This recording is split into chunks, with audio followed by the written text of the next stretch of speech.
नमस्कार बच्चों, आज हम पढ़ने जा रहे हैं क्लास 10 से जीव प्रक्रम। तो बच्चों, जीव प्रक्रम क्या होता है?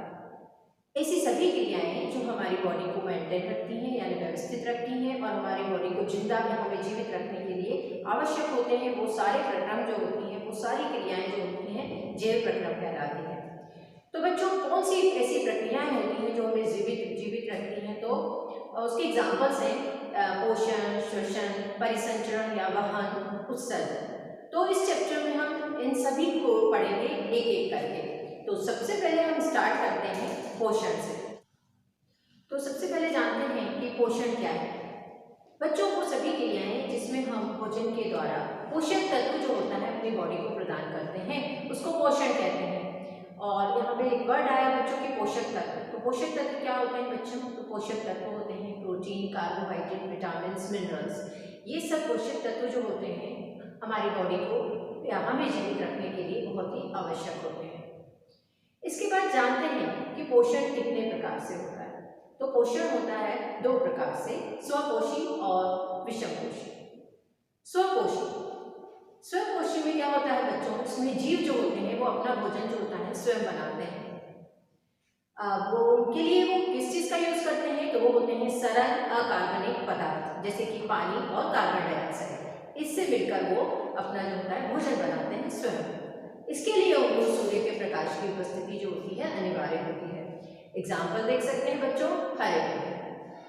दूसरा आता है विषमपोषी। विषमपोषी का मतलब होता है बच्चों की ऐसे जीव जो अपने भोजन के लिए दूसरे जीवों पर निर्भर करते हैं। इसमें हम खुद को देख सकते हैं बच्चों कि हम एक जीवित जीव हैं और हम अपने भोजन के लिए जो होते हैं दूसरे पर डिपेंड रहते हैं। जैसे कि हम अपने भोजन के लिए हरे पौधों पर भी डिपेंड रहते हैं। हम अपना भोजन जो होता है स्वयं नहीं बनाते। इसके एग्जाम्पल देख लेते हैं, मनुष्य, अमीबा और शेर। तो बच्चों, अब हम सबसे पहले जानते हैं स्वपोषी में पोषण किस प्रकार से होता है। तो जानते हैं प्लांट्स में पोषण। बच्चों, प्रकाश संश्लेषण के द्वारा हरे पौधे जो होते हैं अपना भोजन स्वयं बनाते हैं। उसके लिए उनको आवश्यक होता है अकार्बनिक पदार्थ यानी कि H2O और कार्बन डाइऑक्साइड। H2O और कार्बन डाइऑक्साइड के साथ मिलकर ये अपना भोजन तैयार करते हैं। इसके लिए उनको क्लोरोफिल और सूर्य के प्रकाश की उपस्थिति अनिवार्य होती है। तो हमने क्या जाना बच्चों कि पौधे जो होते हैं अपना भोजन प्रकाश संश्लेषण की क्रिया के द्वारा बनाते हैं, जिसमें उनको कार्बन डाइऑक्साइड और पानी की आवश्यकता होती है और सूर्य के प्रकाश और क्लोरोफिल की उपस्थिति में ये अपना भोजन बनाते हैं। तो इसका समीकरण देख लेते हैं हम, CO2 प्लस H2O सूर्य के प्रकाश की उपस्थिति एवं क्लोरोफिल की उपस्थिति, जिसमें वो अपना भोजन बनाते हैं, C6H12O6 जिसको हम ग्लूकोज कहते हैं। और इस प्रक्रिया में जो है बच्चों ऑक्सीजन गैस जो होती है वो मुक्त होती है। ये ग्लूकोज ही प्लांट को जो होता है फूड प्रदान करते हैं। बच्चों, अब हमने एक क्रिया देखी, प्रकाश संश्लेषण की क्रिया जब होती है तो इसमें कई सारी घटनाएं होती हैं। आइए जानते हैं कि इसमें कौन कौन सी घटनाएं हो रही हैं। तो सबसे पहले जो हो रहा है वो ये है कि बच्चों क्लोरोफिल द्वारा जो होता है प्रकाश ऊर्जा यानी सनलाइट का जो होता है एब्जॉर्प्शन यानी अवशोषित होती है। जब इतना हो गया तो सेकंड क्या प्रोसेस होती है कि प्रकाश ऊर्जा को रासायनिक ऊर्जा में बदल दिया जाता है, जिससे जो जल का अणु होता है वो जो होता है हाइड्रोजन और ऑक्सीजन में अपघटित हो जाता है यानी कि टूट जाता है। तीसरी क्या घटना हो रही है यहाँ पर? तीसरी घटना ये होती है कि कार्बन डाइऑक्साइड जो होती है वो कार्बोहाइड्रेट में अपचयित हो जाता है। हमने लेसन नंबर 1 में जाना था कि ऑक्सीजन का हटना और हाइड्रोजन का जुड़ना जो होता है अपचयन अभिक्रिया कहलाता है। तो यहाँ पर भी बच्चों हम देख रहे हैं कि कार्बन डाइऑक्साइड जो है इसमें जब है क्रिया होती है तो कार्बन डाइऑक्साइड में हाइड्रोजन जो है वो जुड़ रहा है और ग्लूकोज बन रहा है। तो यहाँ पर हमने देखा कि कार्बन डाइऑक्साइड का कार्बोहाइड्रेट में जो है अपचयन होता जा रहा है। इसके बाद हम देखेंगे कि क्लोरोप्लास्ट क्या होते हैं बच्चों। अगर हम एक पत्ती की अनुप्रस्थ काट का सूक्ष्मदर्शी के द्वारा अवलोकन करें तो हम देखेंगे कि कुछ कोशिकाओं में हरे रंग के बिंदु दिखाई देंगे। ये हरे बिंदु कोशिका के अंग होते हैं, जिन्हें क्लोरोप्लास्ट कहते हैं। इनमें ही क्लोरोफिल पाया जाता है। नेक्स्ट हम जानते हैं विषमपोषी पोषण किसे कहते हैं और उनमें कौन कौन से प्रकार होते हैं उनके। तो विषमपोषी पोषण जैसे कि हमने जाना कि ये वो जीव होते हैं जो अपना भोजन जो होता है स्वयं नहीं बना पाते और अपने भोजन के लिए दूसरे जीवों पर आश्रित होते हैं। तो विषमपोषी पोषण के प्रकार, सबसे पहला होता है मृतोपजीवी पोषण। मृतोपजीवी पोषण में बच्चों प्राणी अपना भोजन जो होता है मृत या सड़े गले पदार्थों से प्राप्त करता है। एग्जाम्पल है बैक्टीरिया और फंगस। दूसरा आता है परजीवी। परजीवी का मतलब होता है इसमें प्राणी जो होता है अपने भोजन के लिए दूसरे जीवित प्राणियों पर निर्भर रहता है बिना उसको मारे। इसका एग्जाम्पल देख लेते हैं मच्छर। इसके बाद आता है समपोषी। ऐसे प्राणी जो ठोस खाद्य पदार्थों को निगल लेते हैं और फिर उससे पोषण प्राप्त करते हैं। यानी कि इसमें पहले भोजन को खाया जाएगा, फिर पचाया जाएगा, फिर उसका एब्जॉर्प्शन और शोषण करेंगे और जो वेस्ट होगा उसको शरीर के द्वारा बाहर निकाल दिया जाएगा। इसके उदाहरण हैं मनुष्य एवं पशु। अब हम जानते हैं मनुष्य में पोषण किस प्रकार से होता है। तो बच्चों जो भोजन हम एक बार हमारे शरीर में प्रविष्ट हो जाता है तो उसका आगे क्या होता है अब जानते हैं। तो सबसे पहले मुंह यहाँ से हम भोजन का अंतर ग्रहण करते हैं। दूसरा आता है इसके बाद टिथ क्या करते हैं यानी दांत। इन दांतों का कार्य होता है हमारे भोजन को छोटे छोटे टुकड़ों में तोड़ना। इसके बाद जिह्वा यानी जीभ जो होती है वो जो भी फूड हम या भोजन जो हम ले रहे हैं उसको टेस्ट करती है और चखना जिसको बोलते हैं चखती है और इधर उधर उस भोजन को मूव कराती है। इसके बाद आता है लाला ग्रंथि। बच्चों जो भी ग्रंथियां होती हैं वो कुछ न कुछ जो होता है सीक्रेट या स्रावित करती हैं, कुछ न कुछ रस को बाहर निकालती हैं अपने अंदर से। तो जो लाला ग्रंथि होती है वो क्या होती है बच्चों, तो जब भी हम कुछ बहुत ही टेस्टी फूड देखते हैं तो हमारे मुंह में जो होता है पानी आ जाता है तो उसे लार कहते हैं। तो लार जो होती है लाला ग्रंथि जो होती है उससे लार निकलती है। इसके बाद बच्चों हम जानते हैं कि जो भी भोजन हम खाते हैं उसका दूसरा पहलू ये होता है कि उसकी बहुत जटिल रचना होती है। यदि हम इस भोजन का अवशोषण आहार नाल द्वारा करना चाहते हैं तो भोजन का टूटना बहुत जरूरी है। ये काम कैसे होगा, तो इस काम के लिए जैव उत्प्रेरकों की उपस्थिति होनी बहुत जरूरी होती है जिसको एंजाइम्स कहते हैं।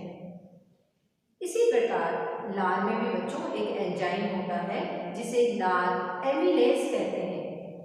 यह मंड एक जटिल अणु होता है, इसको सरल शर्करा में खंडित कर देता है। यहाँ जो हम मंड बोल रहे हैं ना बच्चों, वो मंड यानी भोजन है। और मंड को यानी भोजन को ये क्या कर रहा है, इस जटिल अणु को सरल यानी ग्लूकोज में बदलने का काम करता है। अब यानी जो फूड जो था हमारा जो भोजन था वो लार एमिलेज की वजह से किसमें बदल गया बच्चों, शर्करा में चेंज हो गया।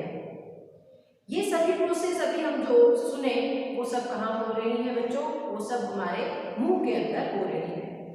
इसके बाद आता है बारी आती है उसको बोलते हैं ईसोफेगस या कि ग्रसिका भी बोल सकते हैं या कि फूड पाइप भी इसको कहते हैं यानी भोजन नली, जो कि है ना जो हमारे मुख को कनेक्ट करती है स्टमक से, जो कि मुंह में था।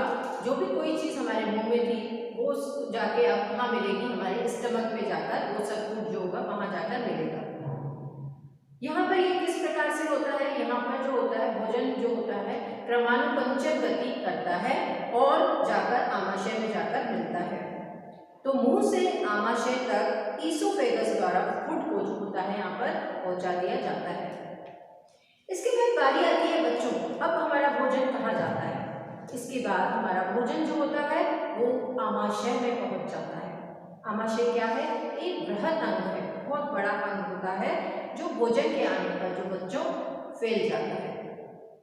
अब यहाँ पर भी बहुत सारी ग्रंथियाँ जो होती हैं और ग्रंथियाँ होती हैं जिनसे बहुत सारे एंजाइम्स जो होते हैं वो स्रावित होते हैं।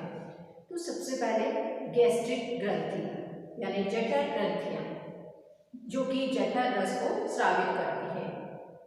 अब इस जठर रस में जो होता है HCl, एक प्रोटीन पाचक एंजाइम पेप्सिन और श्लेष्मा पाया जाता है। इन तीनों का कार्य यहाँ पर अलग अलग होता है। तो सबसे पहले देखते हैं HCl क्या करता है। तो बच्चों, स्टमक में जो HCl होता है ये माध्यम को अम्लीय बनाता है। मुख के द्वारा जो खतरनाक बैक्टीरिया हमारे बॉडी में आते हैं उनको वो खत्म कर देता है। इसके बाद नेक्स्ट आता है पेप्सिन। तो पेप्सिन जो होता है हमारे भोजन में आए प्रोटीन को अमीनो एसिड में बदल देता है। ये तभी काम करता है बच्चों जबकि माध्यम जो हो अम्लीय हो। इसके बाद आता है श्लेष्मा।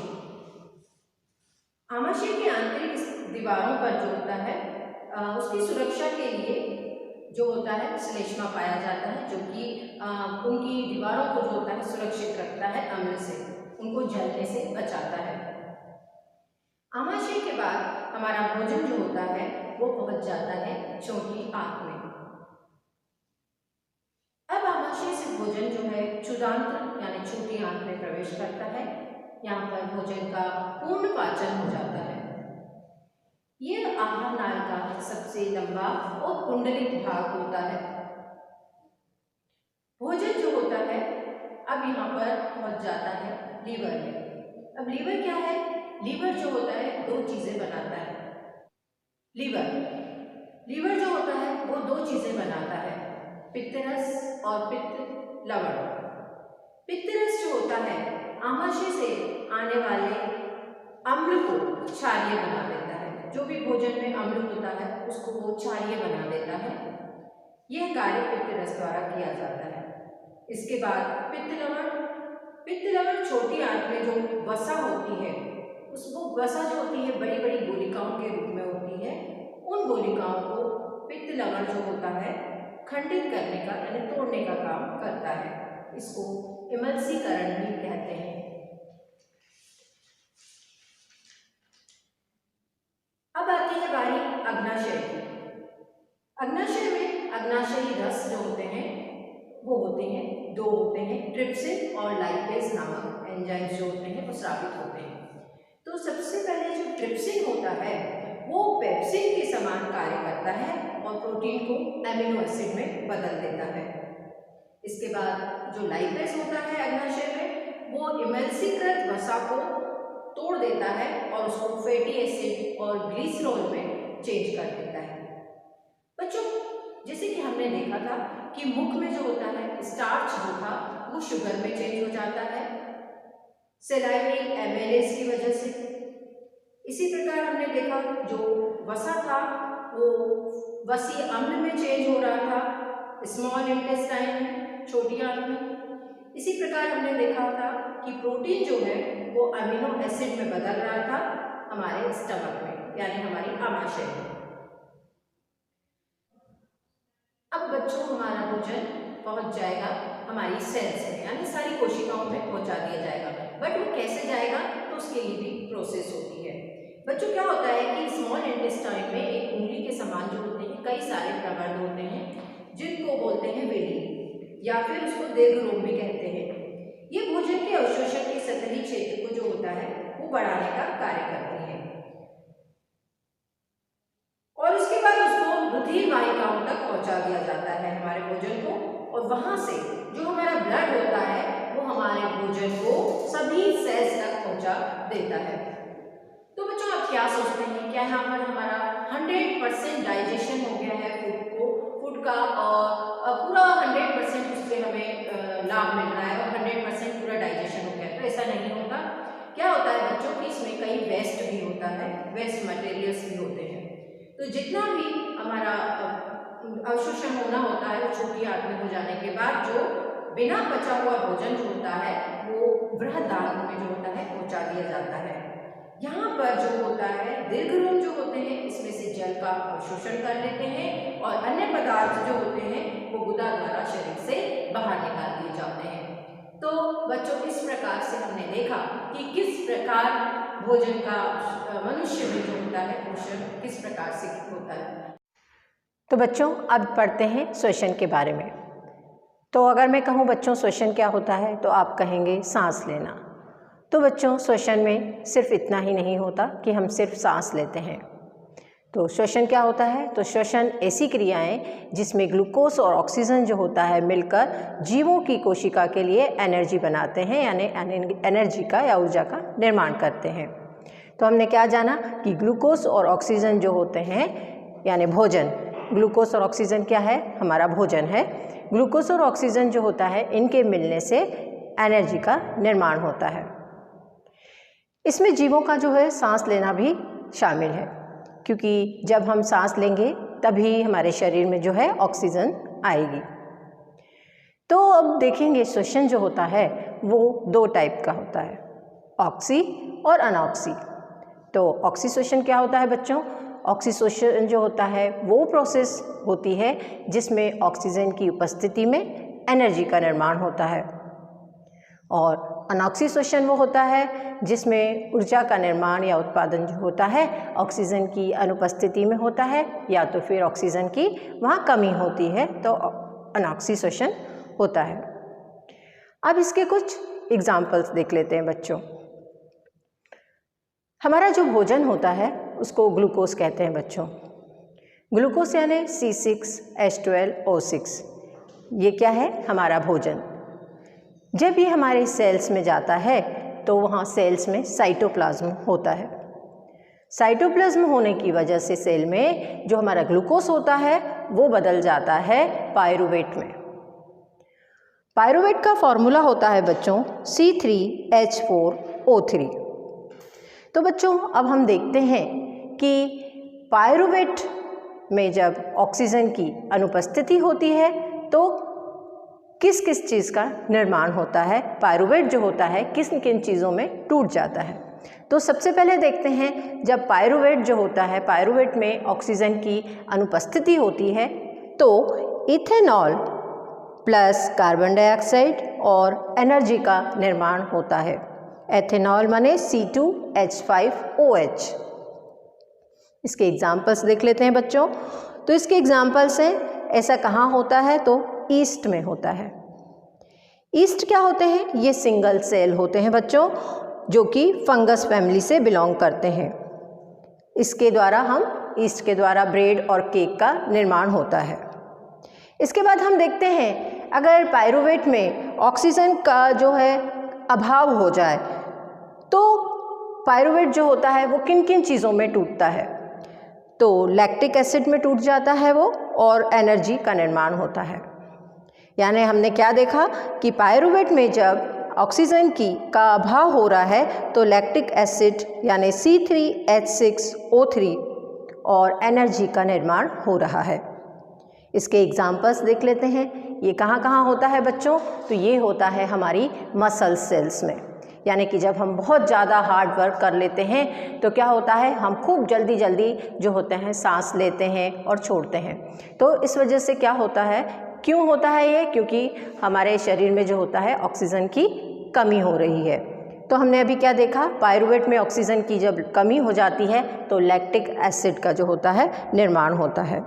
इसके बाद हम देखते हैं कि पायरूवेट में जब ऑक्सीजन की भरपूर मात्रा होती है तो क्या होता है, तो प्रेजेंस ऑफ ऑक्सीजन में यहाँ पर बनता है वाटर, पानी, कार्बन डाइऑक्साइड और एनर्जी का जो है वो निर्माण होता है। और ऐसा कहाँ देखते हैं हम? ये सब होता है हम में, आप में और अमीबा में। इस तरीके से जो है श्वसन पाया जाता है।